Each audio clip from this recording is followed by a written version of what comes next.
If you like my content, subscribe to the channel. You can also support me by clicking the like button or going to my Patreon. I'll link it in the video description, and on the screen you'll see the names of all of my patrons who are very kind and they help keep me going and help me do what I do. Thank you guys very much. Welcome to the Twisted Tentacle Inn. I'm your innkeeper, and today we'll be talking about Animate Objects.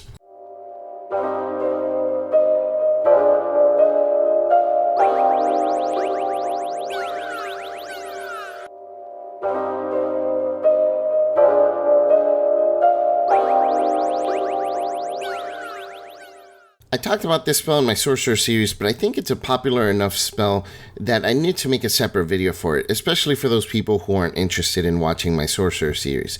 This spell is a very popular spell for 5th level. The internet is even going to tell you that it's a broken spell. I think it's a decent spell, but I certainly don't think it's broken. I do think it's better for bards and sorcerers than it is for wizards, and we're going to talk about that in a moment. In my opinion, there's very little in 5th edition that can impact your action economy as much as summoning spells can. Summon spells have a multitude of uses that can be great in all pillars of play, including exploration, social interaction, and combat. Animate Objects is not a summon spell in the traditional sense, but it's similar enough to summon spells that I think it's worth comparing it to actual summoning spells in order to determine its function. Now, unlike other summoning spells, this spell can serve a limited number of utility functions, but honestly, the duration of 1 minute makes it pretty much a combat spell. So what does this spell do? Basically, you can animate up to 10 tiny or small objects. Each is going to get to have its own attack and its own hit points, and you can also animate medium or large size objects, actually even huge objects, but as you get to bigger size objects, they count as more tiny objects or small objects. So you have a total of 10. If you animate a large object, that's going to take up several of those 10. The larger objects do more damage and they have more hit points than the smaller ones, but the smaller ones tend to have a better armor class. You can use a bonus action to command the objects, and you can command one or all of them, and they'll act on their own initiative and follow your command. The spell's text gives an example of a command that you can give, and it says, like, guard the door. But with the 1 minute duration, I'm pretty sure that's not going to be something that you're going to be doing very often. So let's look at the benefits and drawbacks of this spell. So the good. The objects can fly with hover, which is really good. Not all summoning spells give you a creature that flies, and hover is even better because they can't be, knocked over if they stop moving, which is really awesome.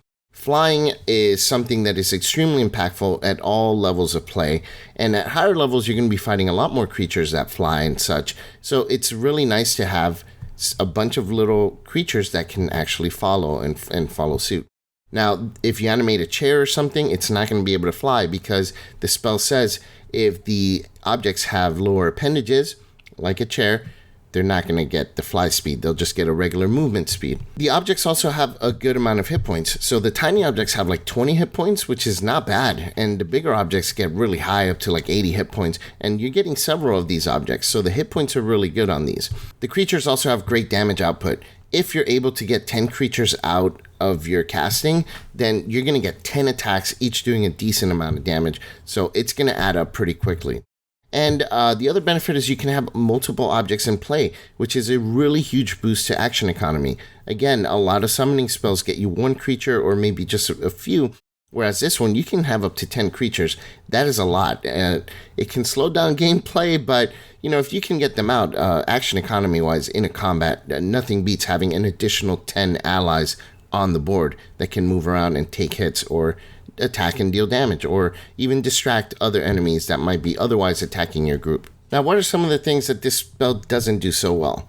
Well, your animated objects have no resistances or immunity. Even though they have a decent amount of hit points, those hit points will drain very quickly because the creatures aren't going to be able to resist any damage, or even worse, any conditions. So any charm, fear effects, paralyzation, being knocked prone, all that stuff, they're not going to have any resistance to any of it. And on top of that, they have really terrible saving throws. So anything that's thrown at them, more than likely they're going to fail their saving throw against it. That makes them pretty vulnerable to most things that creatures at this level are going to be able to dish out. It also takes a bonus action to command the creatures, and that can prevent some tactics and spells, like Bardic Inspiration or the Misty Step spell. And even though you don't use your bonus action every round, it can come up quite often during a combat. You also have to give the same command to all of the objects, otherwise you're going to have to give your orders over several turns, which can eat up on your bonus action. The objects go on their own initiative count, and I know that this spell was created before the newer generation of spells where your summoned creatures go immediately after you. But it is what it is, and the spell has been made this way, and they're not going to errata it. Them going on their own initiative count can present some problems depending on where they go in terms of the initiative order. And just to give you as an example, so let's say that you go in an initiative order, creatures go, and then your animated objects go at the very bottom. Let's say the separation is huge. Everyone else goes before the animated objects because their dexterity sucks and they lost initiative, right? So you issue the command to attack the orc. Well, in between you going and the rest of your group going and the other orcs going, that orc that you issued the command to attack has moved either out of range of the creatures or maybe he's been killed in the combat. So now the creatures, what are they going to do on their turn? Nothing. Now it's back to your turn and you're going to have to use a bonus action to issue a new command, right? Yeah, you can say attack all creatures, right? So they'll just attack whoever's nearby, and that might be fine, but tactically that's not a good way to roll. And this spell unfortunately makes it so that you're forced to use a suboptimal tactic of just issuing a general command of attack my enemies. There are other commands that you can give, and of course this isn't always going to happen, but if you happen to have a combat where your separation between you and the creatures in the initiative order is really great, that's going to affect your tactics, and the command that you issue on your turn as a bonus action may no longer be relevant by the time they go. The spell also has a really short duration, which makes it not very ideal for utility or exploration. The creatures also don't have any appendages other than legs, and if they have legs, we already talked about it, it's actually worse for you because they're not going to be able to fly with hover, right? So if they have arms, they can't do anything with those arms. The creatures specifically do not have any appendages that will allow them to do other combat tactics, such as grappling, healing potions, grabbing items from the ground and things like that. Other summoning spells generally are going to allow your creatures to do that for you, so it increases the tactics that you'll have in combat. But specifically, grappling is a huge limitation, the fact that they cannot. Because a spell like, say, Animate Dead, your zombies or your skeletons can grapple creatures and can keep them off of you and keep you out of harm's way. That is huge, especially as a spellcaster, to ensure that your summons are able to keep things away from you. Whereas this spell, they're not going to be able to do that. They might be able to shove, I guess, but other than that, it's not much. And feeding healing potions to other party members, that's another big one. Your zombies can certainly do that for you because they have arms and appendages, whereas a spell like this, they're not going to be able to do that for you. The summoned objects also have no special abilities other than a basic attack. Fairly boring and fairly straightforward. Attack, attack, attack, attack. And if that is not a successful strategy against a particular foe, then it's pretty much a useless spell in that case. Not to mention their attacks are non-magical, which, this has been beat over the head, like repeatedly over the internet. Yes, the animated objects have no magical attack ability, and at this level you're fighting a lot of creatures that have resistances or immunities to non-magical attacks, and therefore these creatures are going to be doing a lot less damage than you might think. And of course, a lot of creatures at this level also have some major area of effect attacks, and those attacks may deal a ton of damage, or they might do some kind of effect that debilitates the group. These creatures have terrible saving throws, so they will be affected by these attacks. And if you choose like the tiny objects, they only have 20 hit points. A well-placed AoE can completely devastate all of your summons in that case. So as you can see, the spell has many, many limitations, but it also has a lot of benefits. So don't think that I'm just bashing this spell as terrible, because it's not. I mentioned earlier that this spell is more of a combat spell than most other summoning spells, and between the duration and its limitations, it's clear that it's going to be best used in that way. It's too bad that it takes a bonus action to issue commands, but I do understand why it's there. Bards specifically have a couple of uses for their bonus action, and this kind of steps on their toes a little bit. Plus, of course, as I mentioned earlier, you aren't able to command them instantly, so you can't change up tactics when it's their turn to go if the battlefield has changed when that happens. But there's definitely a lot to like with this spell regardless. For example, if you're fighting a creature that has single opponent attacks, having multiple creatures on the board is a huge and amazing way to prevent damage from that creature against the rest of your group or important members of your team. Each tiny object that is animated has 20 hit points. So let's say a creature is attacking for 18 points of damage, which is not uncommon at this level. That means that it takes 2 attacks to kill each of your animated objects. So you've essentially mitigated 36 points of damage against your group for each tiny creature that's killed by this attack, by this thing that's attacking you. That's really, really good, to be honest. And with 10 creatures on the board, that's potentially a lot of damage that you could be mitigating for your group. But to be honest, it's great even if a creature hits for less. So if a creature is dealing 9 points of damage per hit with a tiny object, it's going to take 3 hits to kill your tiny object. At this level, a lot of creatures have single target enemy debuffs and paralyzing attacks, fear, and that kind of stuff. And those kind of things can be diluted by animated creatures as well. Because they're susceptible to this, a monster that sees that its fear can affect one of your tiny objects might try to frighten another tiny object instead of your barbarian. So it can absorb a lot of this stuff from your group. So that's really, really good for this spell. And of course, one of the biggest benefits of this spell is that you can have a lot of creatures on your side that can attack your enemies. Getting up to 10 attacks in a round is fantastic action economy, especially since you can still cast spells each round using your action and still command them with your bonus action to attack on their turn.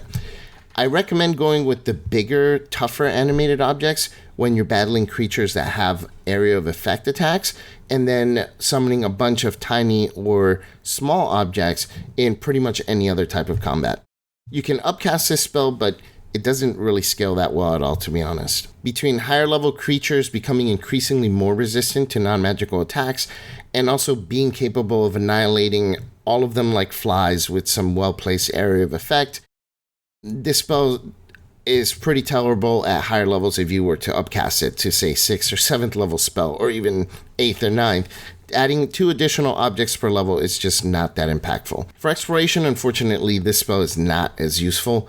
You can have very heavy furniture move so that you can block a doorway, or you can move some big furniture to reach a hard-to-reach space, or create like a stairway of objects so you can reach a higher ground. You can even animate a huge boulder, have your party get on top of it, and then it flies or hovers over a chasm, so get you guys across. So there are some uses, but they're all going to be coming up very, very infrequently. Yeah, of course, there's definitely interesting things as well in social interaction, rearrange a room very quickly by having the furniture move itself, that kind of stuff. But again, not a whole lot more that you can do with it. The duration is just not good, and it really limits what you can do with this spell outside of combat. It's too bad because it's the only summoning type spell that's available to most bards and sorcerers. You just have to take what you can get, I guess. For wizards, I would say that there are many better options that you have access to that can fill similar functions to this spell, but even better. So I don't usually take this spell as a wizard. Again, it's not a bad spell, so if you take it as a wizard, you're not going to be extremely disappointed. But if you are playing a wizard, take advantage of the fact that you have access to a lot of different summoning spells, and definitely, if you plan on taking the spell as a wizard, take another summoning spell as well, because you will probably need that spell more than this one. Overall, being a sort of a summoning spell, Animate Objects is still pretty good. But if you plan on taking it, I recommend that you look at its limitations through an honest lens and be skeptical of people online that are telling you that it's broken and that it's an overpowered spell, because broken, I think it's definitely not. And that does it for today's video on Animated Objects. I do hope that this video was helpful for you, and if it was, don't forget to click like and subscribe. And if you have any questions, be sure to leave them down there in the comments down below. As always, I'm your innkeeper at the Twisted Tentacle Inn. Check in anytime. I'll talk with you then.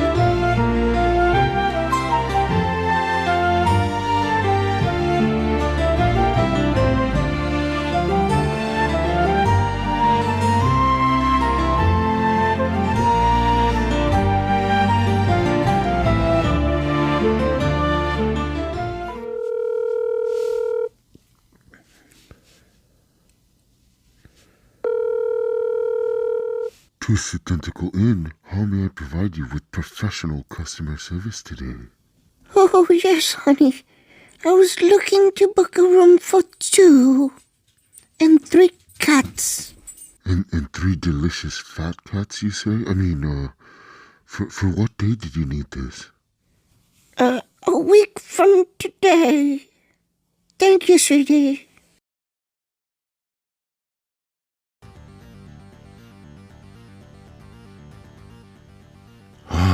Welcome to our humble inn. I see you 2 twin sisters are here to stay the night along with your 3 fat cats. Sisters? Oh, no, sweetie. I'm her grandmother. Thank you for the compliments, though. I could have sworn you were twin sisters. Your granddaughter just looks so old and decrepit. Well, aren't you sweet? Please make sure our room is cleaned by the room service and tell them to beware of the cats. Grandmother, I don't think he was complimenting me. Or you. Although I'm not quite sure. This is a very, very strange place. Room service? Oh my, you're so much fatter than I could have ever imagined. Ooh, this is going to be delicious.